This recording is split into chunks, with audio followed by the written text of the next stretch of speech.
వీటికి బాగా డిమాండ్ ఉంటుంది.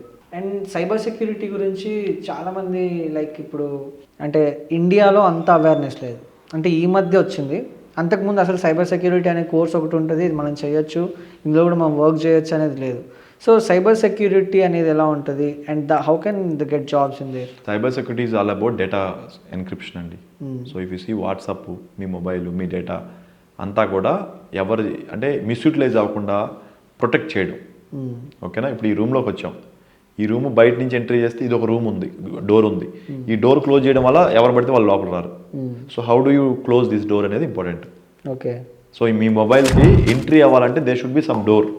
త్రూ మొబైల్ ద్వారా లాగిన్ అవుతారా లేదా లింక్ ద్వారా మీ మొబైల్ యాక్సెస్ చేస్తారా, అవి అవనీయకుండా డేటా ఎన్క్రిప్షన్. ఇవాళ రేపు మనకు తెలియకుండా ఎన్నో సైబర్ ఫ్రాడ్స్ జరుగుతున్నాయి, అవునా కదా?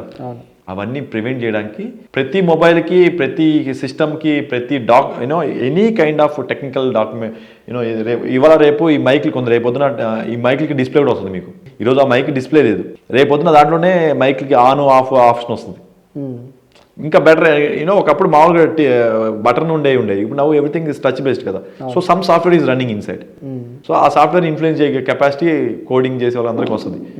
వాళ్ళు డార్క్ వెబ్లో తీసుకొని బెదిరించడానికి ట్రై చేస్తారు, సిస్టమ్ని హ్యాక్ చేసి మిమ్మల్ని మళ్ళీ వెనక్కి ఇవ్వాలంటే పే మీ మై మనీ అని ఒకప్పుడు చిన్న వాళ్ళకి పెద్దవాళ్ళకి అందరికీ జరుగుతుంది కదా.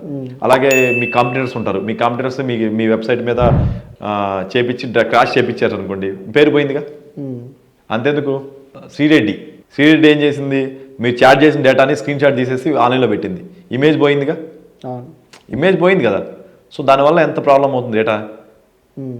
అట్లా కొన్ని ప్రివెంట్ చేయడానికి కొన్ని టెక్నిక్స్ ఉంటాయి.